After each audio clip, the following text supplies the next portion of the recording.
Hi friends, welcome to law में time Muskan Mandhyani legal guide. So guys, हमें request आई थी कि आप प्रोसीजरल डेमोक्रेसी और सब्सटैंटिव डेमोक्रेसी पर एक वीडियो बनाइए। So I request you guys कि प्लीज मुझे ध्यान से सुनते रहिए। Let's start. अगर आप एक कंप्लीट वीडियो देखना चाहते हैं डेमोक्रेसी पर, मीनिंग, फीचर्स एंड एवरीथिंग, तो उसके वीडियो का लिंक डिस्क्रिप्शन में दिया हुआ है, प्लीज चेकआउट जरूर से कर लीजिएगा।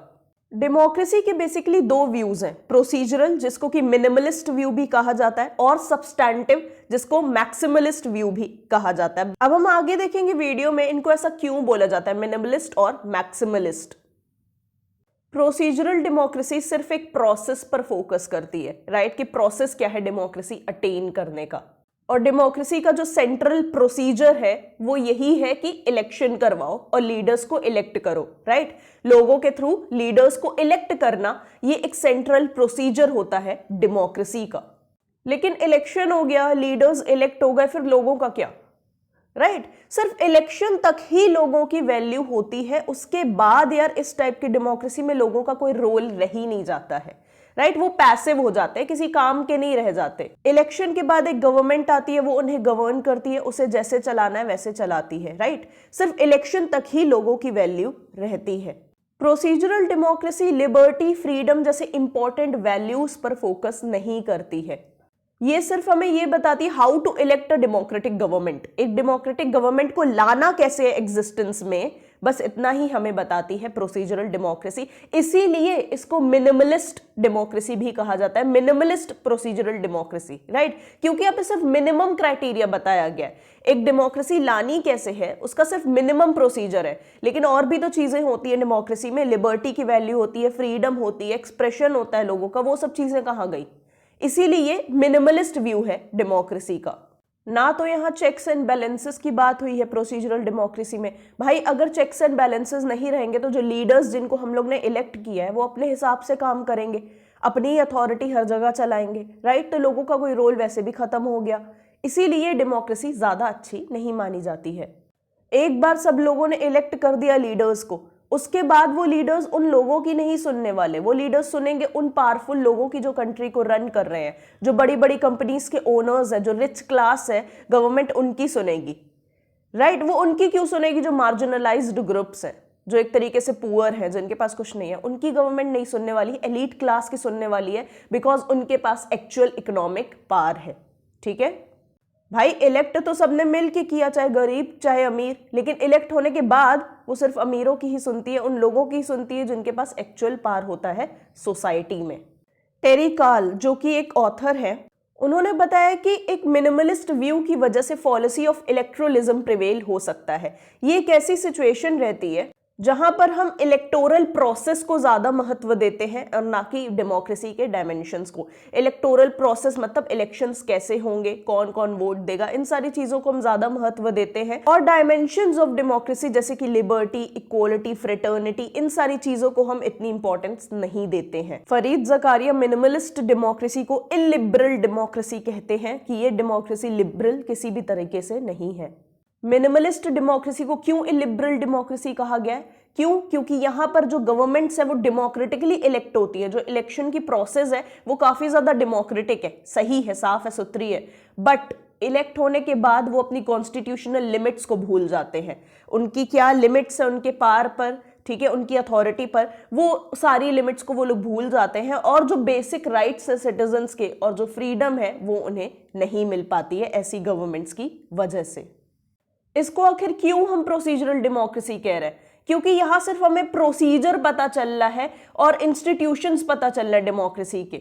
सिर्फ प्रोसीजर्स और इंस्टीट्यूशन से डेमोक्रेसी नहीं कहलाती है, कुछ डेमोक्रेटिक वैल्यूज का भी होना जरूरी है। लिबर्टी, इक्वालिटी नहीं रहेगी तो वो डेमोक्रेसी किस तरीके से बनी भाई, राइट। तो वो सारी चीजों की ये बात ही नहीं करना चाह रही है, ये सिर्फ प्रोसीजर बता रही है और इंस्टीट्यूशंस बता रही है डेमोक्रेसी के, ठीक है।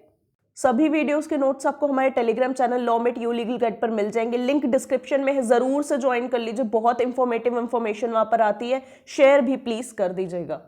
सब्सटैंटिव डेमोक्रेसी, प्रोसीजरल डेमोक्रेसी की जो शॉर्टकमिंग्स थी, जो डीमेरिट्स थे कि वो सिर्फ प्रोसेस की बात करती है, इलेक्शन के इंस्टीट्यूशंस की बात करती है, डेमोक्रेटिक वैल्यूज की तो बात ही नहीं करती है, उन सारे शॉर्टकमिंग्स को पूरा करती है, खत्म करती है सब्सटैंटिव डेमोक्रेसी। अब देखो सब्सटैंटिव डेमोक्रेसी, यानी डेमोक्रेसी के सब्सटेंस की बात हो रही है। डेमोक्रेसी बनती किस चीज से है, कौन सी कोर वैल्यूज है डेमोक्रेसी, सब्सटेंस क्या है उसका, वो हम कवर करेंगे सब्सटैंटिव डेमोक्रेसी में। प्रोसीजरल में तो सिर्फ प्रोसीजर की बात हो रही थी, राइट। इसीलिए सब्सटैंटिव डेमोक्रेसी को मैक्सिमलिस्ट व्यू भी कहा जाता है डेमोक्रेसी का। ये बोलती है जो सोशल और इकोनॉमिक डिफरेंसेस होते हैं सोसाइटी में, वो एक तरीके से लोगों को रोकते हैं डेमोक्रेटिक प्रोसेस में पार्टिसिपेट करने से, राइट। डिसीजन मेकिंग की प्रोसेस में पार्टिसिपेट करने से लोगों को रोका जाता है because of social and economic differences. ये फोकस करती है सोशल इक्वालिटी पर। क्यों? क्योंकि जिन लोगों ने एक तरीके से गवर्नमेंट को इलेक्ट किया है, उन लोगों को इक्वालिटी और उनके राइट्स मिलना जरूरी है, राइट। हम गोल पर नहीं ध्यान देंगे, हम पहले इक्वालिटी देने पर लोगों को ध्यान देंगे। यही फोकस है सब्सटैंटिव डेमोक्रेसी का। दस सब्सटैंटिव डेमोक्रेसी कॉमन गुड की बात करती है कि भाई सभी का भला होना चाहिए, सिर्फ एलीट क्लास का ही भला नहीं होना चाहिए, जो पुअर क्लास है सोसाइटी में उसको भी उसके राइट्स मिलने चाहिए। सिर्फ लिमिटेड इंडिविजुअल्स को ही राइट्स उनके क्यों मिले? प्रोसीजरल डेमोक्रेसी में क्या हो रहा था, याद करो, गवर्नमेंट एक बार इलेक्ट हो जा रही थी, सभी लोग उसको मिलके इलेक्ट कर रहे थे, लेकिन इलेक्ट होने के बाद वो सिर्फ एलीट क्लास की ही रिस्पेक्ट कर रही थी, सिर्फ एलीट क्लास की ही सुन रही थी। लेकिन सब्सटैंटिव डेमोक्रेसी बोलती है नहीं, कॉमन गुड पर ध्यान दो, सिर्फ लिमिटेड इंडिविजुअल्स का भला नहीं होगा, जितने भी इंडिविजुअल्स हैं उन सबको उनकी चीजें मिलेंगी। जो मार्जिनलाइज्ड सेक्शंस है सोसाइटी के, वुमेन, पुअर, ठीक है, उनको प्रोटेक्ट करना जरूरी है और उनको जस्टिस मिलना जरूरी है एक स्टेट में, ताकि वो लोग भी पॉलिटिकल प्रोसेस का हिस्सा बन पाए। और उनको ये जो जस्टिस है ये तभी मिल पाएगा जब स्टेट इंटरवीन करेगा, जब स्टेट बीच में आएगा। जब तक स्टेट बीच में आएगा ही नहीं, उनको ये सारी चीजें नहीं मिल पाएंगी। Locke, Rousseau, Kant, Stuart Mill, ये सारे जो स्कॉलर्स हैं या साइंटिस्ट्स हैं, इन्होंने भी एक तरीके से इस व्यू को फेवर किया है काफी हद तक। इस व्यू के फेवर में इन लोगों ने बात कही है। स्कम्पेटर एक प्रोसीजरल डेमोक्रेसी को फेवर करने वाले स्कॉलर है, right. He speaks in favour of procedural democracy. Schumpeter ने कहा है कि अगर डेमोक्रेसी इक्वालिटी जैसी वैल्यूज पर फोकस करेगी तो वो डेंजरस बन जाएगी। मतलब स्कम्पेटर ने यहाँ फॉर्मल डेमोक्रेसी की बात की है, लेकिन वहीं रूसो ने आर्ग्यू करते हुए ये कहा है कि अगर फॉर्मल डेमोक्रेसी आ गई सोसाइटी में तो हर जगह स्लेवरी देखने को मिलेगी, प्योर स्लेवरी देखने को मिलेगी, राइट। पॉलिटिकल सिस्टम से लेजिटिमेसी खत्म हो जाएगी। मतलब एक पॉलिटिकल सिस्टम तभी अच्छा है जब लोग उसको खुद एक्सेप्ट करें। एक डेमोक्रेटिक सिस्टम तभी बेहतर होगा जब लोग उसको खुद एक्सेप्ट करें, अपना कंसेंट दे कि हाँ हम इस पॉलिटिकल सिस्टम को फॉलो करना चाहते हैं, हम यहाँ रहना चाहते हैं।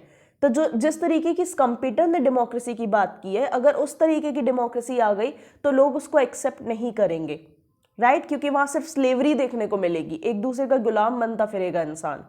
लेकिन रूसो ने कहा है इक्वालिटी का होना, ऐसी वैल्यूज का होना इसीलिए जरूरी है ताकि पॉलिटिकल लेजिटिमेसी बनी रहे एक स्टेट में, लोगों की एक्सेप्टेंस जो है स्टेट के टूवर्ड्स वो मेंटेन रहे। इसलिए इक्वालिटी का होना डेमोक्रेसी में बहुत ज्यादा जरूरी है। डिफरेंसेस क्या है सब्सटैंटिव डेमोक्रेसी और प्रोसीजरल डेमोक्रेसी में, वो डिस्कस करेंगे। लेकिन अगर आप चैनल पर नए हैं प्लीज सब्सक्राइब करके जाइएगा, लाइक जरूर कर दीजिएगा, शेयर वीडियोस करिए, और भी बहुत इंपॉर्टेंट वीडियोस अभी चैनल पर आने वाले हैं। डेमोक्रेसी को हम एक प्रोसीजर तब बोलते हैं जब हमें लोगों का कंसेंट चाहिए रहता है for making public decisions, right. हमें पब्लिक डिसीजंस लेने के लिए लोगों का कंसेंट चाहिए होता है, तब हम डेमोक्रेसी को एक प्रोसीजर के रूप में देखते हैं। लेकिन एक यहाँ पे कैच है, ठीक है, मेरी बात ध्यान से सुनना, यहाँ पर एक कैच है।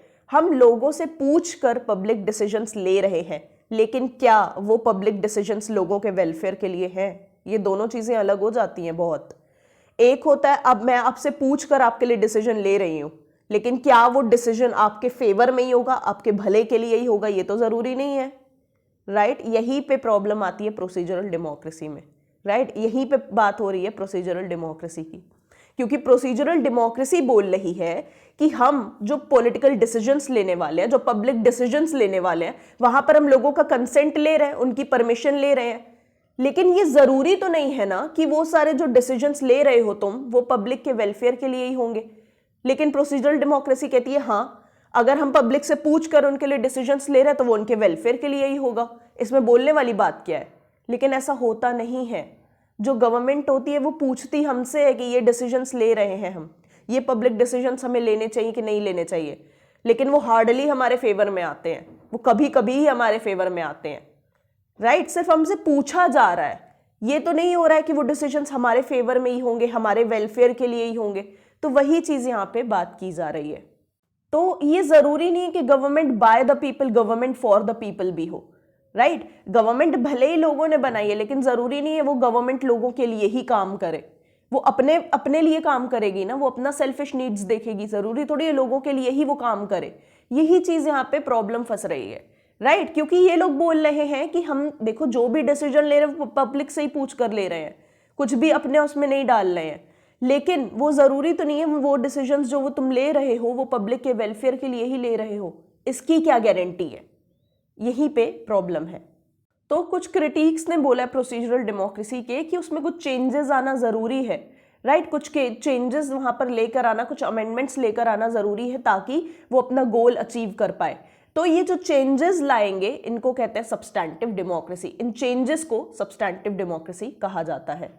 अब मार्क्सिस्ट ने यहाँ पर बोला है कि जो अच्छी डेमोक्रेसी होती है वो वर्किंग क्लास के फेवर में काम करती है, राइट? जो वर्किंग क्लास, हमने मार्क्सिज्म पढ़ चुके हैं अगर आपको याद हो तो जो वर्किंग क्लास है उसके फेवर में जो डेमोक्रेसी काम करती है वही एक अच्छी डेमोक्रेसी मानी जाती है, राइट? और ये चीज सिर्फ सोशलिज्म के अंडर में ही पॉसिबल है और कहीं भी पॉसिबल नहीं है। इसलिए सोशलिज्म सिनोनिमस है ट्रू डेमोक्रेसी के। मतलब जहां भी एक अच्छी डेमोक्रेसी की बात हो रही है वहां सोशलिज्म की ही बात हो रही है। So thank you so much for watching this video friends, and we'll meet soon in the next video. Good luck.